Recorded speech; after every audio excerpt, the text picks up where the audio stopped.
Hi, this is Dr. Jim Turnage here in San Diego, California, and welcome to Wonderful Wednesdays. It's been over 2 years since we presented the introduction to HeartMath and spirituality, and I'm excited tonight to present this class series to you. I know you'll benefit from it. I look forward to presenting it. Peace and blessings to you all, and have a wonderful evening.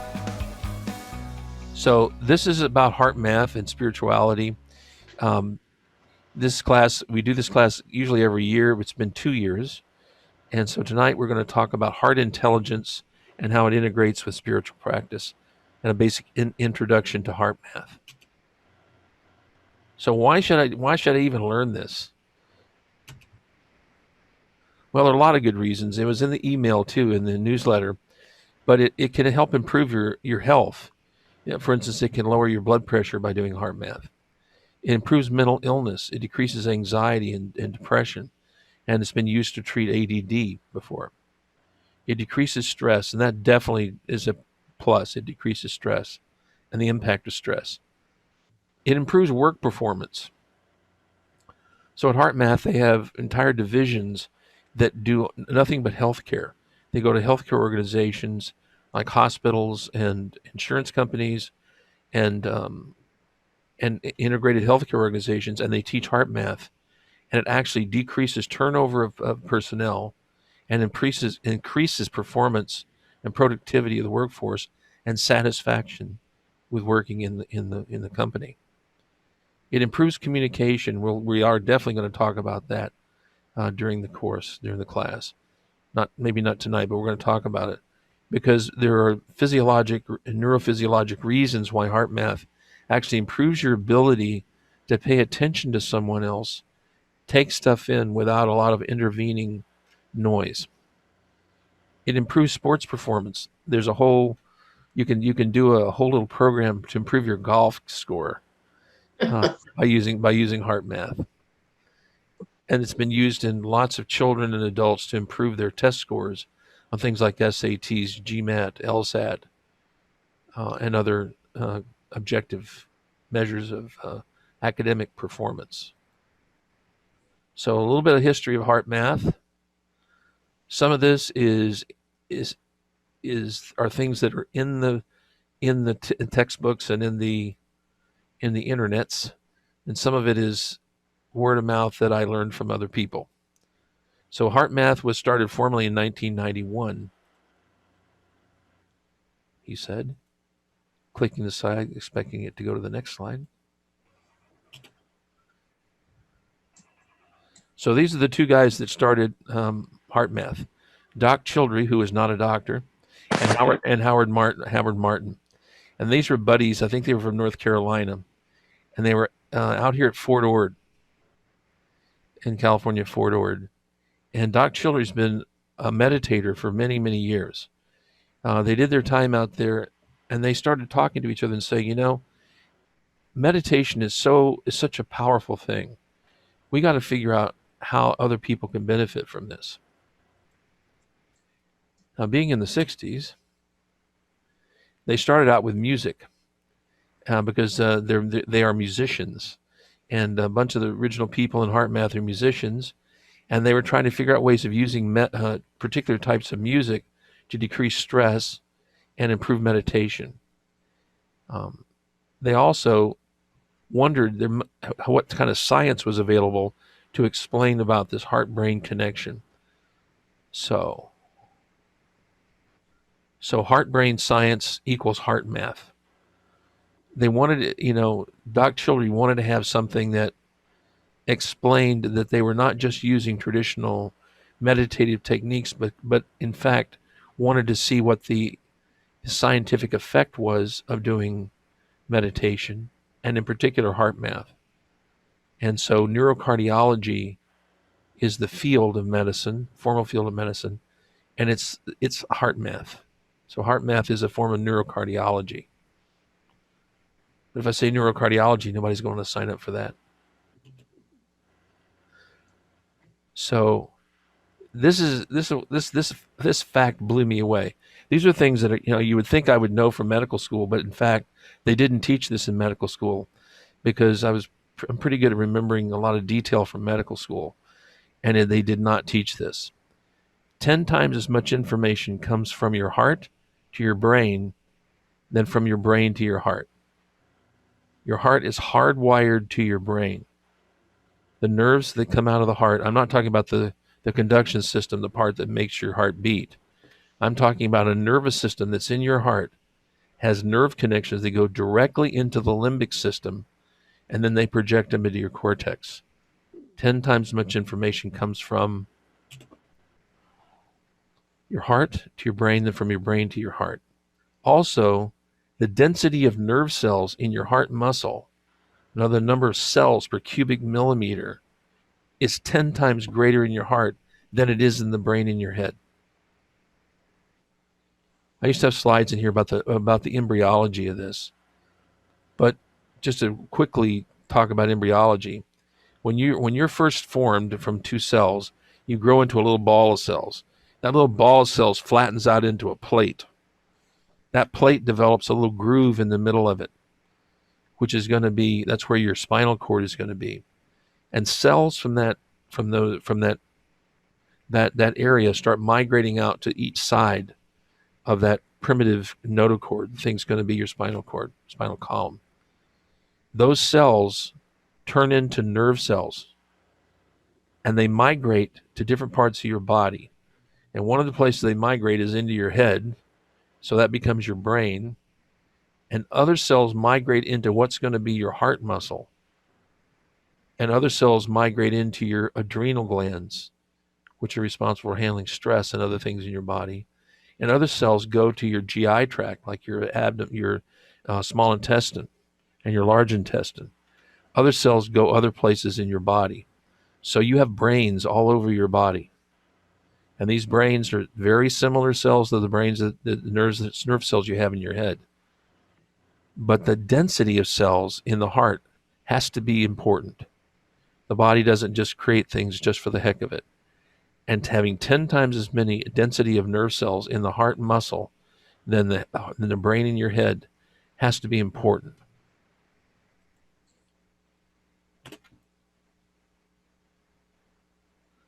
And that's why 10 times as much information is going from your heart to your brain, and your brain to your heart. Even without science, though, we all know the heart is important. And the heart is rife with metaphors, right? A broken heart, heartfelt, straight from the heart. Anybody else can think of any other heart words, heart idioms? The heart of the matter. My heart aches for you. My heart aches for you. Yeah. Heart aches. Tom? I thought I heard Tom say something. I said cross my heart.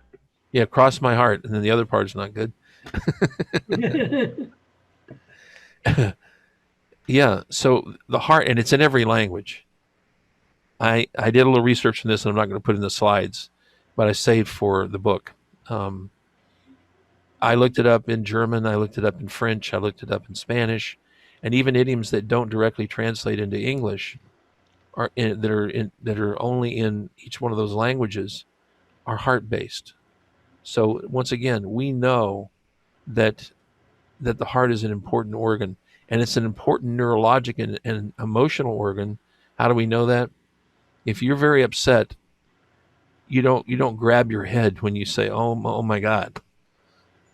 When you're scared or when you're worried or you're thinking about something, emotional, you don't grab your ear, you don't grab your foot, you don't grab your stomach, you grab your chest. And typically, if you look at the picture right there, he's got his hand actually roughly over the area where the actual anatomic heart is. And that's normal for us to do that because we know exactly where our heart is.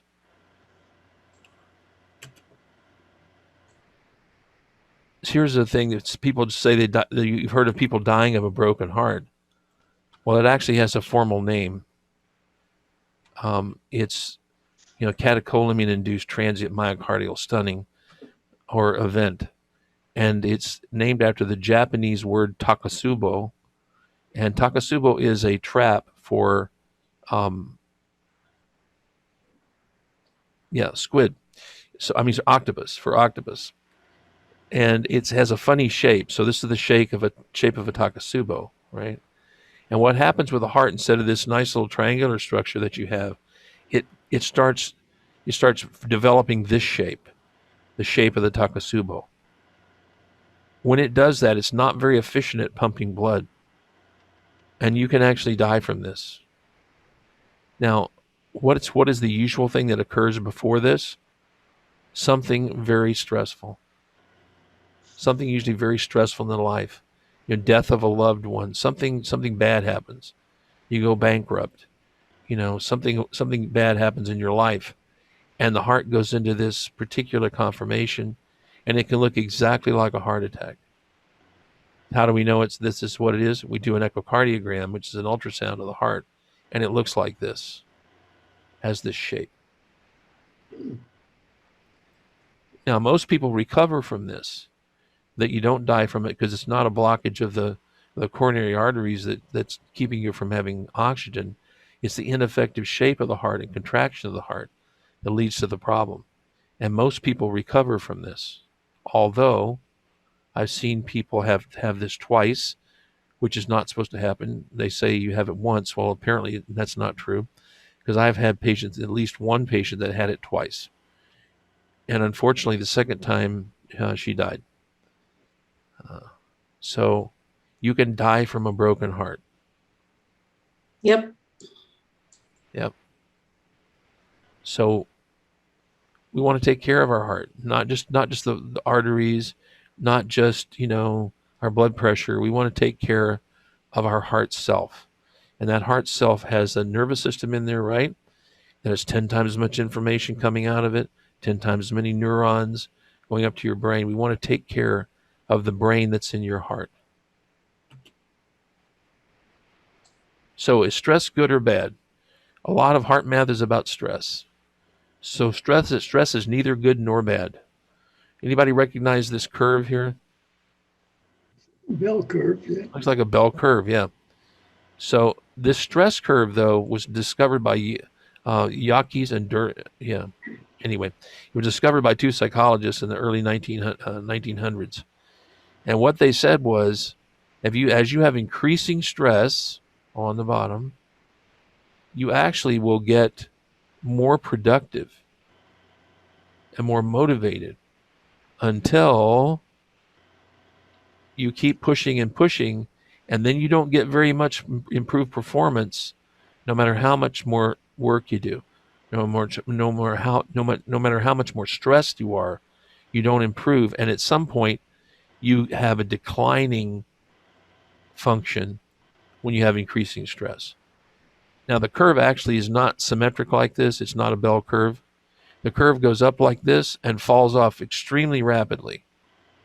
It's more like a Poisson distribution. Arrival times like at a Walmart, or it's a lunchtime at Mickey D's. So, but this Yerkes and Dodson said that this is what it looks like, but they didn't have empirical data to support this. What it really looks like when you get to the fatigue and exhaustion part, you have a tendency just to fall off the end of the earth and have breakdown. So, do you want to have no stress? If you have no stress, you don't have much improvement in your life. You don't have much sense of being motivated or effective. You don't work as well. Your productivity is low. But when you start getting right here, here's the linear part of the curve, right? You put some little stress in you hype yourself up, a little stress, and you get something for your money. When you get here and the thing starts turning, you need to know what the warning signs are and get back down the curve again, as we say. When you get back down the curve, you want to decrease the stress to improve your motivation, to improve your sense of well-being. You certainly don't want to get up here where you max out and things start going downhill rapidly. Does this make sense? Fascinating. Yeah. And everyone's experienced this, right?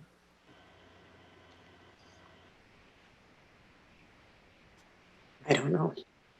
Yeah. Yes. Yeah, if you think about it in your life, there have been times where you think, I'll just push harder, I'll push harder. And that was probably a warning sign that it was time to push less hard, to go to the park, go to a movie, read a book, do heart math. And once you know heart math, you'll know you may not have time to go to a movie or a park, but you'll immediately start doing heart math. Intensify your heart math work instead of intensifying your stress. And that will bring you back down the curve into this more effective area here. I should imagine meditation plays a big role in that. It is. It's That's this is a way Doc Childry wanted to get people to meditate without telling them to meditate. Mm-hmm. And so you'll see this is meditation. It's just extremely effective, and you can predict the outcome from it.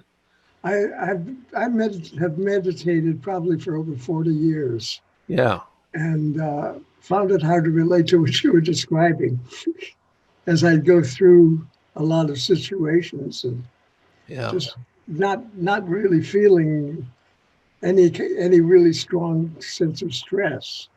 yeah. Well, it's not heart math is not stressful. Heart math is balancing. That's nice. I like that. It's balancing, and in fact, if as far as like improving my productivity, I prefer heart math over meditation because I use meditation a lot of times to get high because I don't drink or use drugs or anything. So I get high by doing meditation, which I like. I just enjoy. But if I want to become more effective, I do more heart math. So there's a spectrum between like full on meditation, like chanting or mindfulness, focusing on a single object, that kind of stuff. Or, circular breathing while doing a mantra. I like those because I get high from that.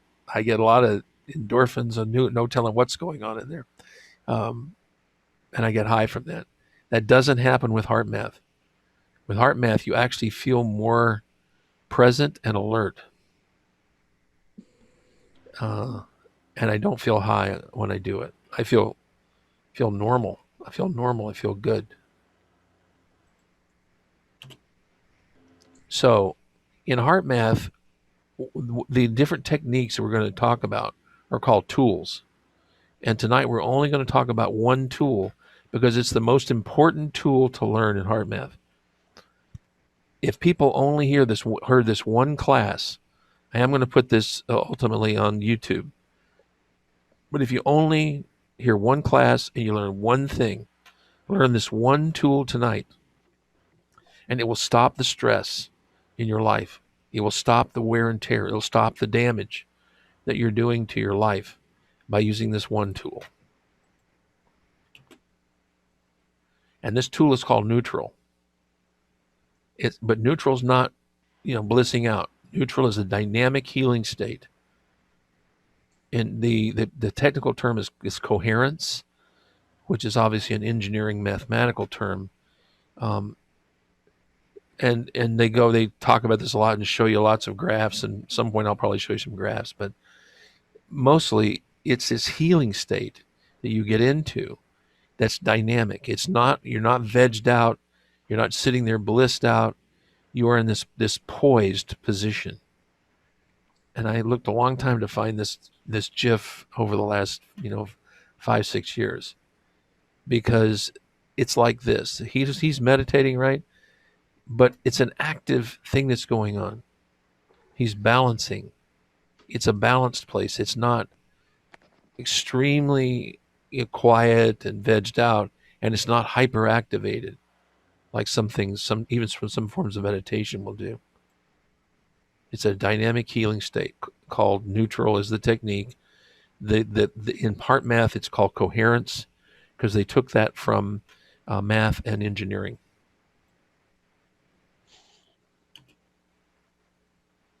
So what's the power of neutral? The advantages are it stops the stress. When you're doing neutral, the stress stops. It stops the damage that you're doing. If it's damaging through blood pressure, through psychiatric problems, through just raising, your cortisol is sky high, your DHEA is too low, all those things stops the damage, and it gets you ready for healing. So in medicine, they say if you're in surgery, what's the first thing you do when somebody has a cut? Apply pressure. Stop. What's that? Apply Marion? pressure. Apply pressure. But in general, stop the bleeding. You got to stop the bleeding. And so what neutral does, it stops the bleeding. It stops the stress, and it stops the damage that's occurring. The rule of holes is stop digging. So if you're in a hole, stop digging. And that's what neutral does. It stops the processes that are damaging your health and your life. So this is very simple. The steps of neutral are heart focus, heart breathing, and that's it. So heart focus is, everybody try to find your heart. Take your hand and put it on your heart. A little higher than that. It's actually right in the center, just to the left, up at the top of your chest.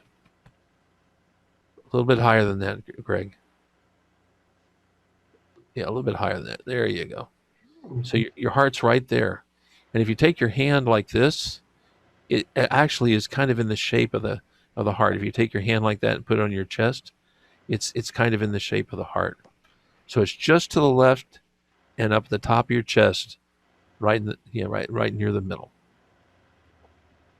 And that's where you want to think about breathing. So in a lot of meditative techniques, they'll tell you different things to do to breathe. In this technique, you want to be thinking about your heart muscle. You don't want to be thinking about your abdomen. You don't want to be thinking about your ears or your chakras. You're going to think about your heart muscle. I have some people that they're so into the chakra work that it bothers them that they're not thinking about the chakra. Well, the chakra's close enough to the heart muscle. It just turns out that this is more effective if you think about the heart muscle itself. Why? I don't know why. It just is that way. So you think about the heart muscle while you're breathing. And what kind of breathing do we do? The 3-step meditation breathing or yoga breathing.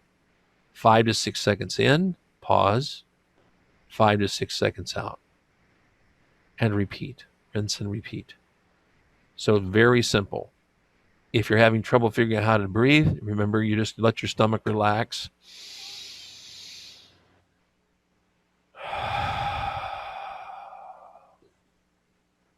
5 to 6 seconds in, pause, 5 to 6 seconds out. No shoulders, no neck, no head, nothing moving except for your tummy. Let your tummy go out when you take a breath in, and let your stomach relax when the breath goes out. Meanwhile, you're thinking about the heart as the place where the breath is going.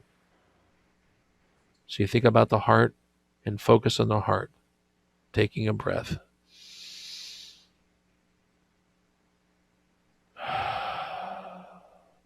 Slow, deep breaths. Everybody got that? Okay. So let's practice neutral. So everybody, we're going to start breathing now. Take a breath in. And you can use your hand over your heart in the beginning to remind yourself where your heart muscle is. Pause. Let it out.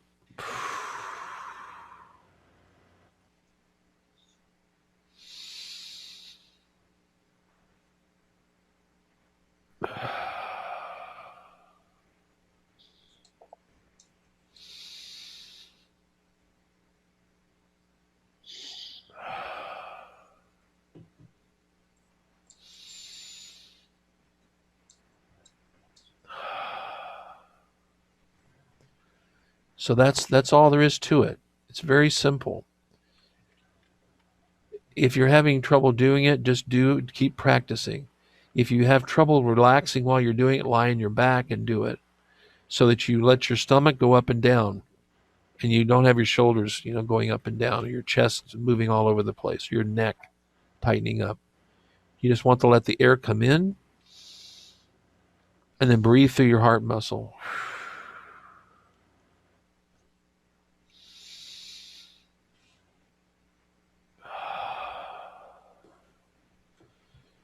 Any questions about how to do the neutral? This is the essence of HeartMath. This is very important. So how do you know when you've done enough breaths? Anybody know? No. There is no way of knowing exactly. So that's why I use 20 breaths.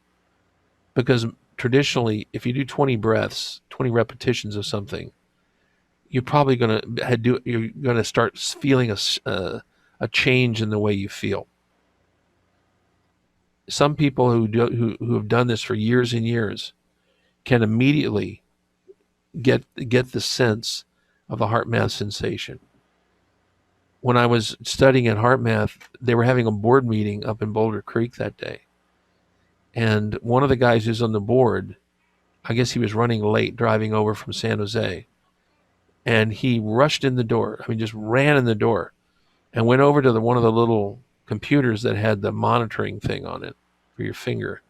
He went over there and put it on his finger and immediately started becoming coherent. I mean, it was in 1 to 2 breaths and he was coherent. But he'd been doing HeartMath for years and years and years. And so he was able to get coherent just like that. And he did not want to go into the meeting without being coherent, because they will all have done HeartMath or be doing HeartMath during the meeting, even though it's a business meeting. And they want to be as effective as possible. They want to have the fight or flight response out of the picture as much as possible and be their best selves. And so by practicing, you can get this down to where you don't have to do a whole lot of breaths. You may only have to do 1 or 2 breaths or 3 breaths. But in the beginning, do 20 so that you can get the sensation of what occurs when you do HeartMath. Anybody notice anything while you were doing the breathing?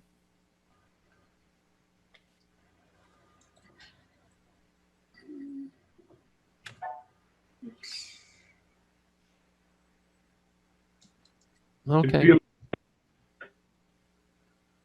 Yeah, Tom? It feels good. Yeah, it does feel good. It feels good. Did you feel sedated when you were doing it? Felt calm. Felt calm.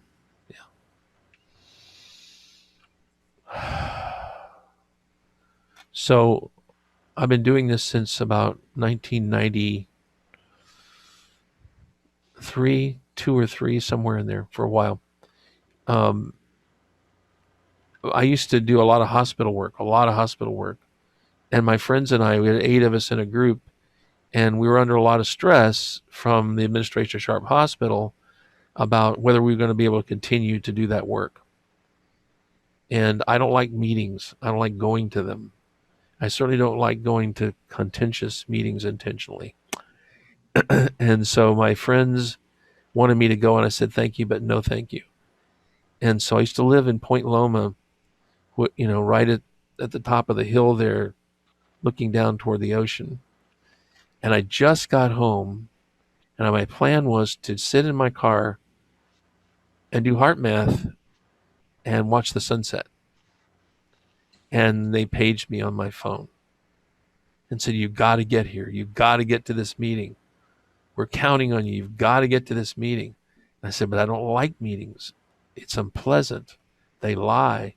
They do all sorts of bad things. I don't like it. And they go, yeah, but we're counting on you. We know you can do this. So I said, okay. I said, I'll be late. So I got in the car and drove to Sharp Hospital and rushed in the door and got ready to go into the boardroom where the meeting was being held. And instead of rushing in the door, what did I do? Stopped. Stopped. And then did HeartMath. I stopped and did HeartMath. And I only did it for maybe 60 seconds, 120 seconds, not much more than that. And I was in a much better place by doing that. And I went into the meeting, and the only chair that was available in the meeting was packed. The only chair that was available was right next to the guy has been a nemesis for me and my partners for years. That was the only place to sit. I had to call over other people to get to this chair. And they've already started the meeting, and I sit down next to him, and I can feel heat coming off of his body. I can actually feel it coming off of him. But I'm pretty chill because I got HeartMath going.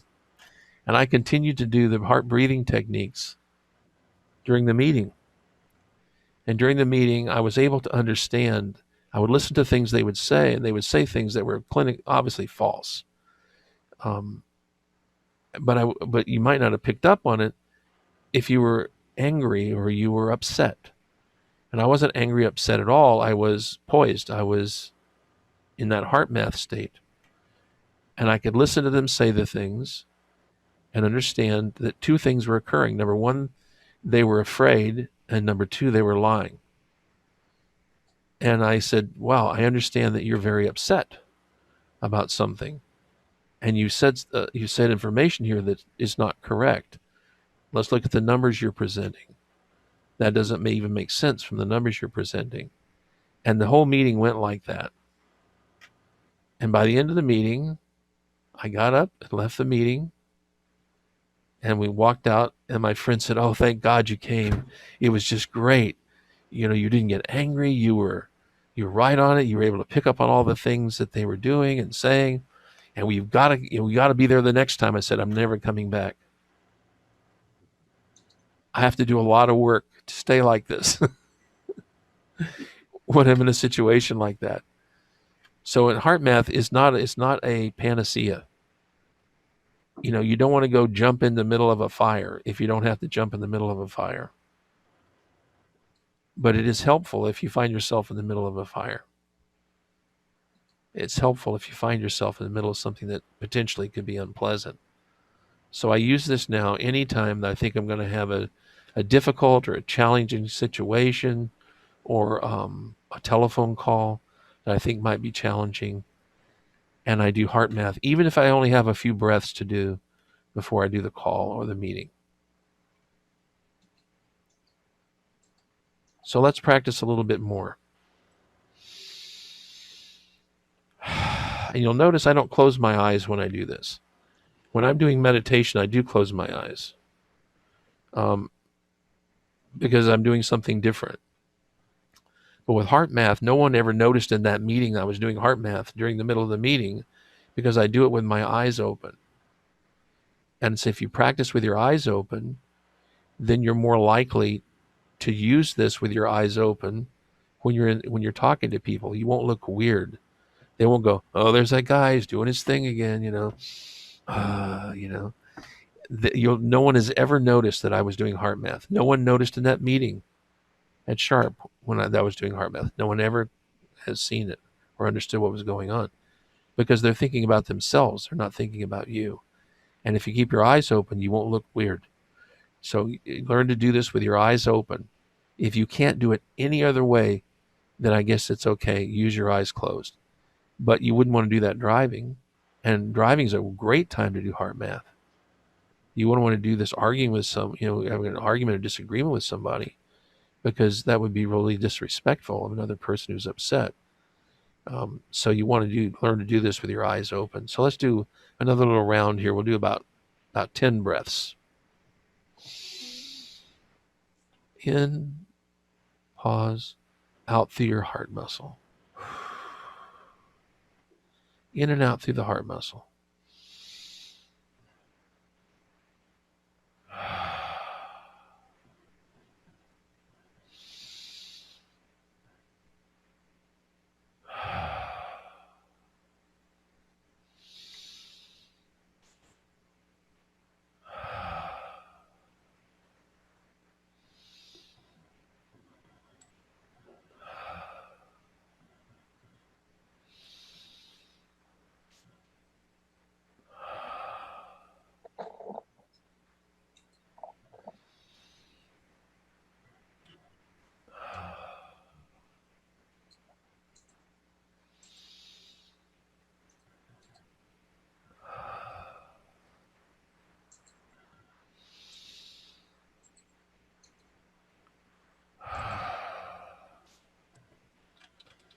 Okay, how was that?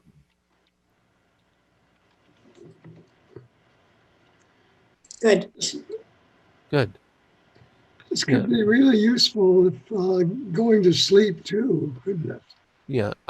If I'm upset about something, or I've had a lot of activity during the day, and I haven't had enough time just to decompress. I got to get to sleep and get up the next day. I definitely do heart math before I go to sleep.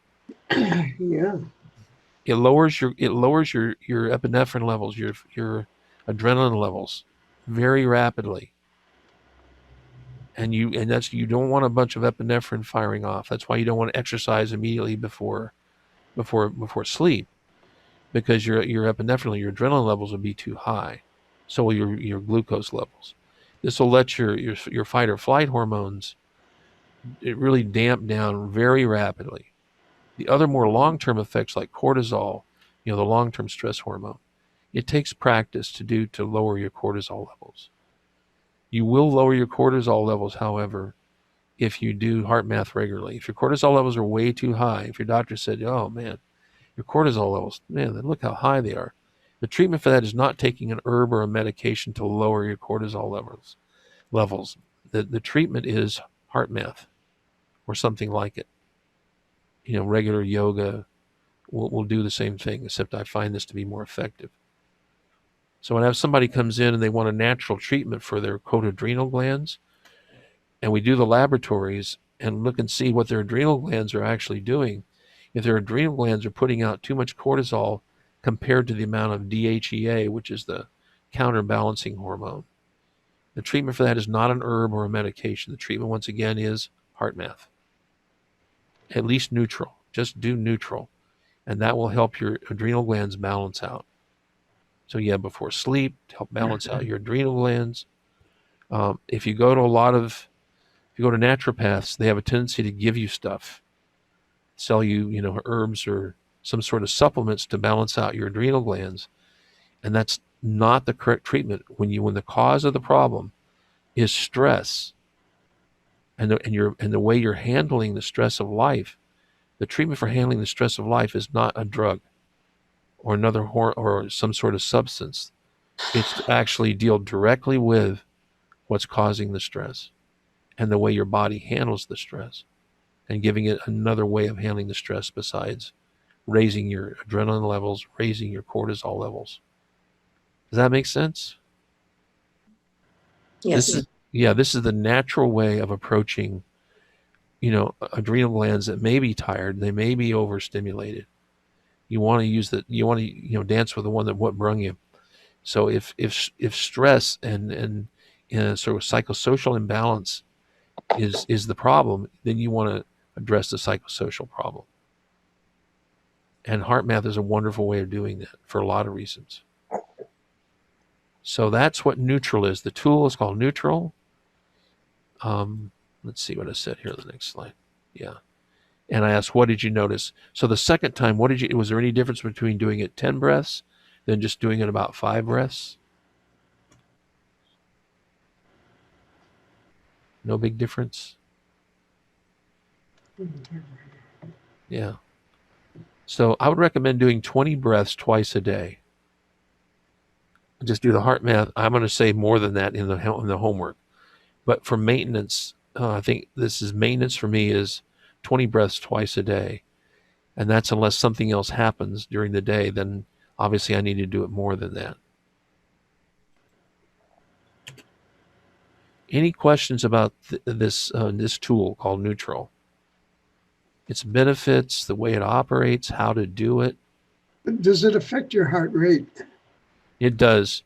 Um, if you have just an increased heart rate just because of stress, it will take care of that very rapidly. Mm. I used to have, when I was an intern, I was having 600 extra beats a minute. I mean, an hour, 600 extra beats an hour. And they were all these little pity pats that I was getting, and a few little flip flops, one of them being the atrium, the other being the ventricle. And I had a complete cardiac workup, which was normal. Well, that's not normal. Even though it's within the range of normal, it's not normal. to have 600 extra beats an hour.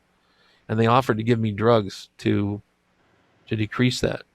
Now, at that time, I didn't know about HeartMath. So I did meditation instead, prayer and meditation. And that plus exercise decreased my resting heart rate and I quit having so many of those palpitations.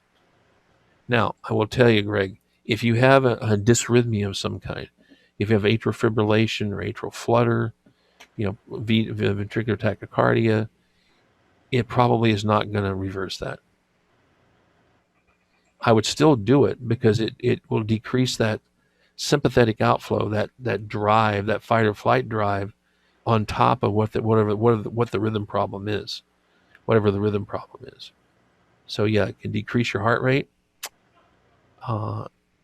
If I find I'm getting more of those beats, I'm not going to cut back my caffeine because then my ADD will get out of control.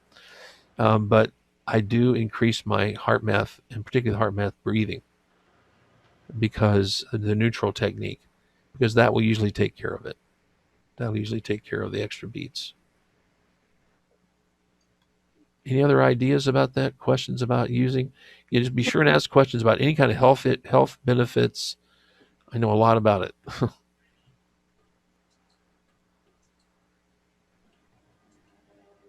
Okay. So our homework for next week is to practice neutral 9 times a day. I'm not telling you to do 20 breaths 9 times a day unless you have extra time. And for extra credit, you can do 20 breaths. But I want you to do some amount of HeartMath breathing, this neutral breathing, 9 times during the day. When I was learning this, I had in a week, I had to do an evaluation and a learning period supervised for 1 week prior to my formal training in this. And if I couldn't complete that, I couldn't do the training at Boulder Creek, that was the center of HeartMath. So a nice lady, a psychologist in New York City, did my training, my 1 week training. She required me to document 17 episodes of neutral, each 24-hour period.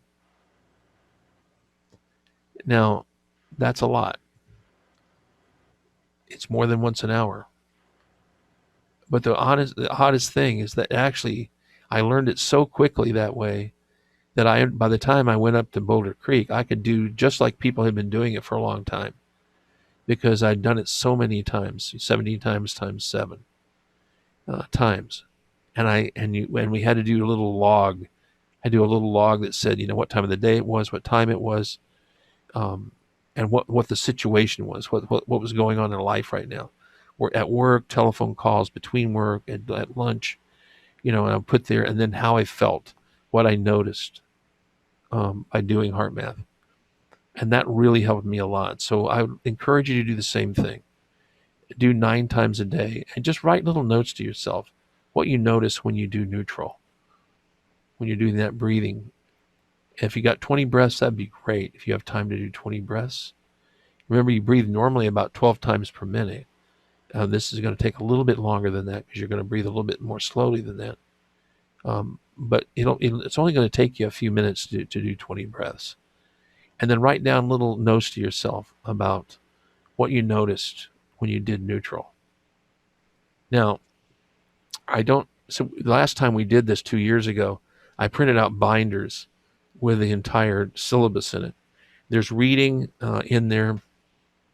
I'm not going to encourage you to do there are 2 books for this class as well. And we're just going to use the information in the workbook for the class. That's enough. It'll be plenty explanation, and I'll send those out. I'm not doing them tonight. I'll do it tomorrow. I'll send the email out tomorrow, and it's not a lot of work. And there'll be a homework sheet that will explain which pages you read in the workbook, and then we know what our homework is. It's to do that reading in the workbook and to do neutral 9 times a day. And then I want you to do one thing. I want you to recall a time in your life when you experienced joy and unconditional love. And I want you to have that very clear in your mind, so that when we ask you to put that into your heart muscle, you put that feeling of love, appreciation, joy, gratitude, and unconditional love. When you put that right into your heart muscle, you'll know exactly what to do. That'll be your go-to. And we'll start off with just one. I usually recommend that you have at least three, in case you're mad at your dog, uh, and the dog was what you were using for your recalling joy and unconditional love. That you have two others to go to, but start off with just one, where you can instantly recall a time in your life when you experienced joy, happiness, unconditional love. Any questions about the homework assignment? Everybody good? And Yep. tomorrow, yeah. And tomorrow night I'll send out the workbook in a PDF format. All right. So next week we're going to talk about the physiology of performance and the next tool, which is called quick coherence. And remember, change of heart changes everything. I need to put a slide in about this. That saying was made up by a woman named Kim Allen. She was the head of training for HeartMath for many years. And HeartMath decided not to trademark this. Even though she was in their employ, they thought it was so important, and she thought it was so important for people to use this saying as they go through life and around the world. They intentionally did not trademark this. So I encourage you to use it. A change of heart changes everything. That's come from Kim Allen. That's it for tonight. This is our edit point for the YouTube video, so that I can easily cut the ends off and the beginning off of this and not violate the copyright restrictions like I did last week. So thanks a lot for coming tonight. Go ahead.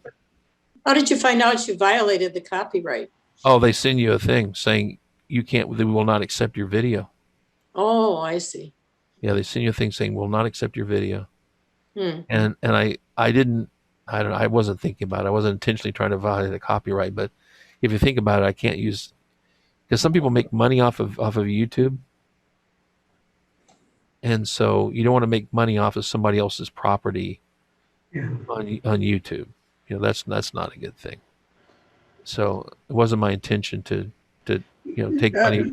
You're posting these on YouTube afterwards?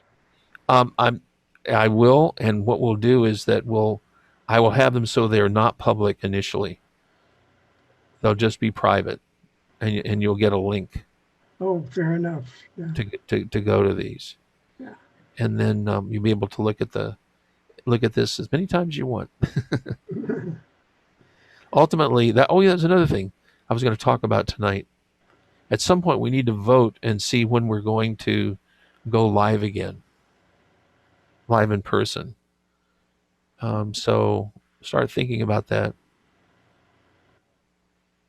and we'll continue to stream them live. I've got things set up where we can actually stream these live like on YouTube. I've got all the lights and the cameras and stuff, and I was just going to say, I ain't going to make it. yeah, right. But we're going to continue. I'm going to continue to. I will, instead of sending them out as videos, we'll stream it live. So you guys start thinking about that and see when we're ready to vote to do in-person classes again, and it will be only for people who are vaccinated. So since we're all vaccinated, that'll be okay. Dr. Jim, Yeah. we had a board meeting yesterday at the church, and this was the only issue of the day, and we have decided to do it the first week in June with a soft opening. As you're saying, only people that are invited and can come that day just to practice and see how well we do. I think that's a great idea. I think June's probably about right.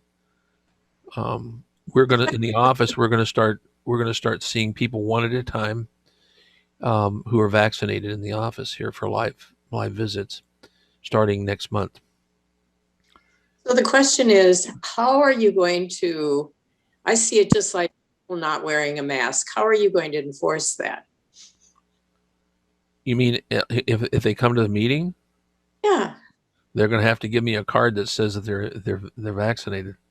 Oh, I think there's a little controversy over that. well, There is. Yeah. Yeah. yeah, I'm thinking, how Yeah. are you going to do that so you don't have a bunch of angry people on your hands? But of course, maybe your people never get angry. Yeah. I only have a couple of patients that are angry, but they wanted to come without masks and they didn't want to get the vaccine. They wanted to come to the office, and well, that's not going to happen. Yeah. That's not safe. They didn't want to wear masks and they didn't want to get a vaccine. And so I said, I totally understand. I will continue to see you by video. And if you want to change doctors, that would be okay too. I hate to see you go. I have one patient I've taken care of for 26 years, and she does not intend to get vaccinated. She told me absolutely will not do it. And I said, I totally understand. Totally understand. However, I don't feel that it's ethical for me to put other people at risk because of one person's beliefs. So, well, let's think about maybe June then.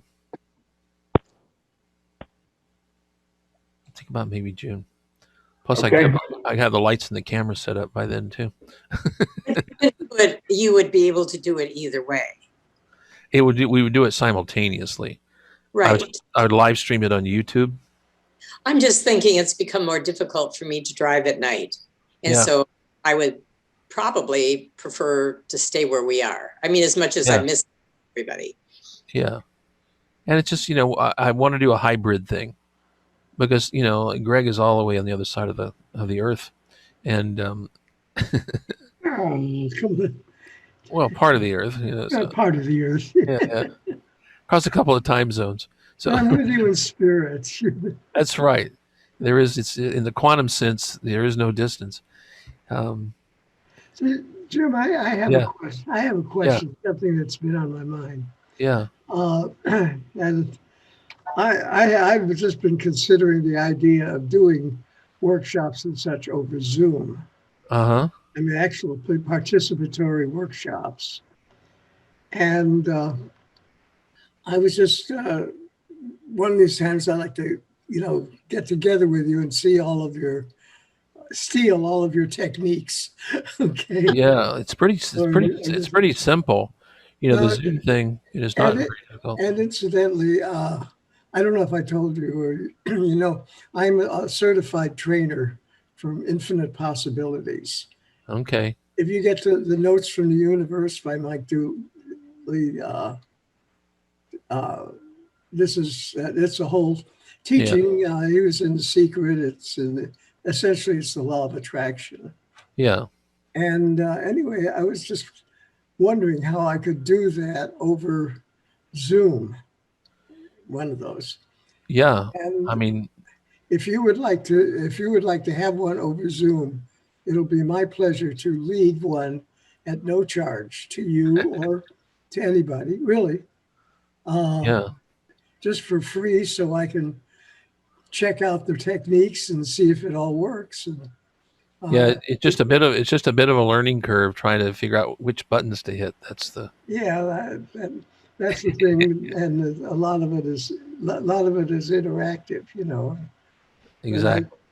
I think we could do it pretty well, and I've got a good curriculum on that. It's about four sessions, 1 to 2 hours per session, depending on the people and what they're into and what's going on with them. But if you're interested in doing that, I'll be happy to do it. And my gain there would be just learning how to do this stuff over Zoom. Yeah, I think you'll like it. I didn't think I would like it, but I actually do like it. Well, I like it at this end. Yeah. It's to do the thing with the cameras, like 3 cameras and doing it live. I'm going to have somebody help me do that. Yeah. Because I can't switch cameras. I could, but I don't think I could do the cameras the same time I'm talking. Yeah, I was just gonna say, if you're getting to talk, you can't do logistics. Sitting there hitting there are ways. I've got a little box I bought. It's a wonderful little box, and it hooks right into the internet, and the camera's hooked right into it, and I can just sit there. Yeah, and I can just sit here and hit buttons, switching back and forth between the cameras. But that would take me a while to get where I could do that without realizing I'm doing button switching while I'm trying to talk at the same time. All right, guys, that's what I know tonight. Okay. That was fun. Sounds great. Have a Looking forward to more, Jim. All right, brother. Very much. Thank you. And so we'll see you next week. You guys have a wonderful, wonderful week. Thank you. Happy days.